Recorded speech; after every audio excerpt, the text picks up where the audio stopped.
அனைவருக்கும் வணக்கம். பீகார்ல சட்டமன்ற தேர்தல் நடக்குது, எல்லோருக்கும் தெரிந்த ஒன்றுதான். பீகாருடைய தேர்தல் என்பது இந்தியாவுக்கு மிக முக்கியமான ஒரு தேர்தலாக பார்க்கப்படுகிறது. இந்தியா கூட்டணி ஒரு பக்கம், என்டிஏ கூட்டணி ஒரு பக்கம் மாறி மாறி பிரச்சாரத்தில் ஈடுபட்டு இருக்கிறாங்க. 6ஆம் தேதியும், அதாவது நவம்பர் 6ஆம் தேதியும் 11ஆம் தேதியும் 2 கட்டங்களாக தேர்தல் நடத்துறாங்க. அதுல 14ஆம் தேதி முடிவு வெளியிடப்படுகிறது. தேர்தலுடைய முடிவை வெளியிடுறாங்க. இப்ப மாறி மாறி 2 கூட்டணி கட்சிகளும் மக்கள் மத்தியில வாக்குறுதிகளை சொல்லி ஓட்டு கேட்டுட்டு இருக்கிறாங்க. இந்திய கூட்டணி சார்பாக ராகுல் காந்தி அவர்கள் நேத்தே பிரச்சாரத்தில் ஈடுபட்டாரு. இன்னைக்கு பிரதமர் மோடி அவர்கள் பிரச்சாரத்தில் ஈடுபட்டிருக்காரு. இப்ப நாம எதை பத்தி பார்க்க போறோம்னா, பிரதமர் மோடி அவர்கள் என்ன மாதிரியான பிரச்சாரத்தை பீகாரில் முன்வைத்தார் அப்படின்னு நம்ம பார்க்க போறோம். ஏன்னா மோடி அவர்கள் அவருடைய அரசியல் எப்படி என்பது நம்ம எல்லோருக்கும் தெரிந்தது. ஏன்னா மோடி எங்கிருந்து வர்றாரு? RSS கும்பல்ல இருந்து வர்றாரு, RSS கூட்டத்திலிருந்து வர்றாரு. அவருடைய அரசியல் முழுக்க முழுக்க பாசிசத்தை நோக்கி மட்டுமே இருக்கிறது தவிர ஜனநாயகத்தின் அடிப்படையில் அவர் இதுவரைக்கும் நடந்துகிட்டு கிடையாது. அதனாலதான் இன்னைக்கு கூட பீகார் எலெக்ஷன்ல தமிழர்களை பற்றியும் தமிழ்நாட்டின் முதலமைச்சரை பற்றியும் மிகவும் தரக்குறைவான வார்த்தைகளை பயன்படுத்திருக்கிறாரு. அதாவது பீகாருடைய இளைஞர்கள் தமிழ்நாட்டுல வேலை செஞ்சுட்டு இருக்காங்கன்னா அவங்கள இங்க இருக்கிற தமிழர்கள் அடிச்சு துன்புறுத்துறாங்களாம். அப்படி என்ற ஒரு அப்பட்டமான ஒரு பொய்யை சொல்றாரு.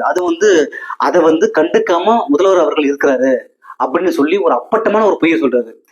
இங்க இருக்கிற பீகார் இளைஞர்கள்ட்ட போய் கேட்டு பாருங்க. அதாவது பீகார்னு கிடையாது, வட மாநிலத்திலிருந்து வரக்கூடிய அனைத்து இளைஞர்களும் தமிழ்நாடு தான் எங்களுக்கு பாதுகாப்பான ஒரு மாநிலமாக இருக்குது, எங்க ஊர்ல கூட எங்களுக்கு அவ்வளவு பாதுகாப்பு கிடையாது, அவ்வளவு சுதந்திரம் கிடையாது, தமிழ்நாடு தான் அவ்வளவு சுதந்திரமாக இருக்கக்கூடிய ஒரு நாடாக நாங்க பாக்குறோம் அப்படின்னு சொல்லி ஏகப்பட்ட வடமாநில இளைஞர்கள் இங்க வேலை செய்யறவங்க சொல்றாங்க. இப்ப மோடி அவர்கள் தொடர்ந்து தமிழ் மக்கள் மீது ஒரு இனவெறி தாக்குதலே நடத்துறாரு. தொடர்ந்து தமிழர்களை அவமானப்படுத்துவது, தமிழர்களை இழிவுபடுத்துவது, இது போன்ற வேலைகளை செய்யறாரு. இப்ப நாளைக்கு இங்க 2026 மே மாசம் இங்க எலெக்ஷன் வருது. இப்ப நாளைக்கு மோடி அவர்கள் இங்க இத மாதிரி வடமாநிலத்திலிருந்து வரும் இளைஞர்கள் இங்க வேலை செய்யறதால தமிழ்நாட்டில் உள்ள இளைஞர்களுக்கு வேலை வாய்ப்பு குறையுது, இதை தடுத்து நிறுத்தி ஆகணும் அப்படின்னு சொல்லுவாரா? சொல்ல மாட்டாரு.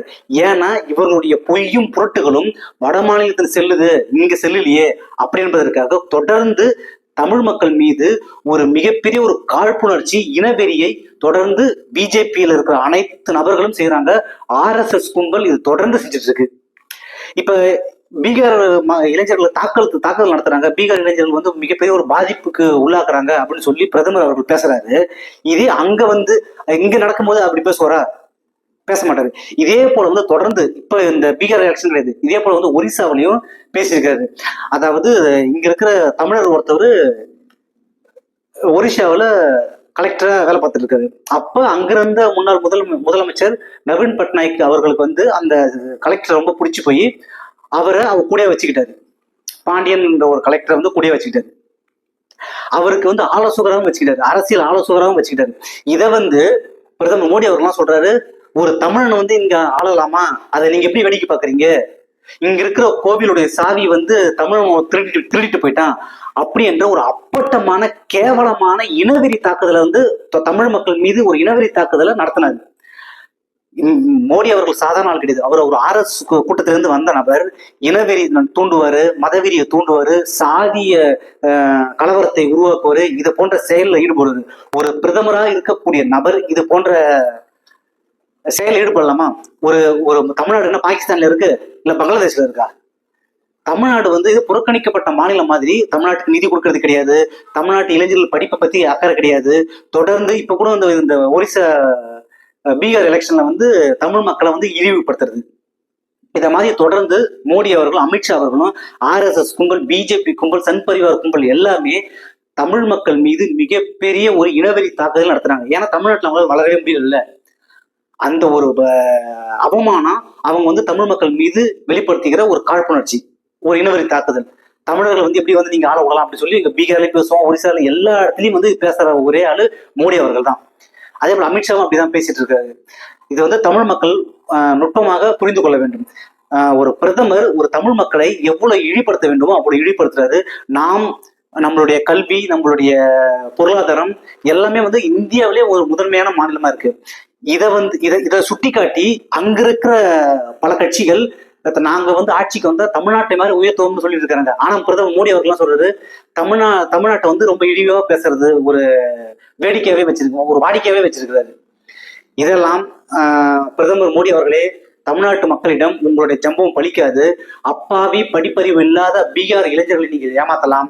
ஒருபோதும் தமிழ்நாட்டு இளைஞர்களையும் தமிழ்நாட்டு மக்களையும் உங்களுடைய அந்த பொய் மூட்டைகளை அவிழ்த்து விடும் பேச்சுகளை யாரும் இங்க நம்ப மாட்டாங்க. தமிழர்கள் தந்தை பெரியாருடைய கொள்கைகளை ஏற்றுக்கொண்டு ஒரு சுயமரியாதையோடு வாழக்கூடிய ஒரு மக்களாக இருக்கிறாங்க.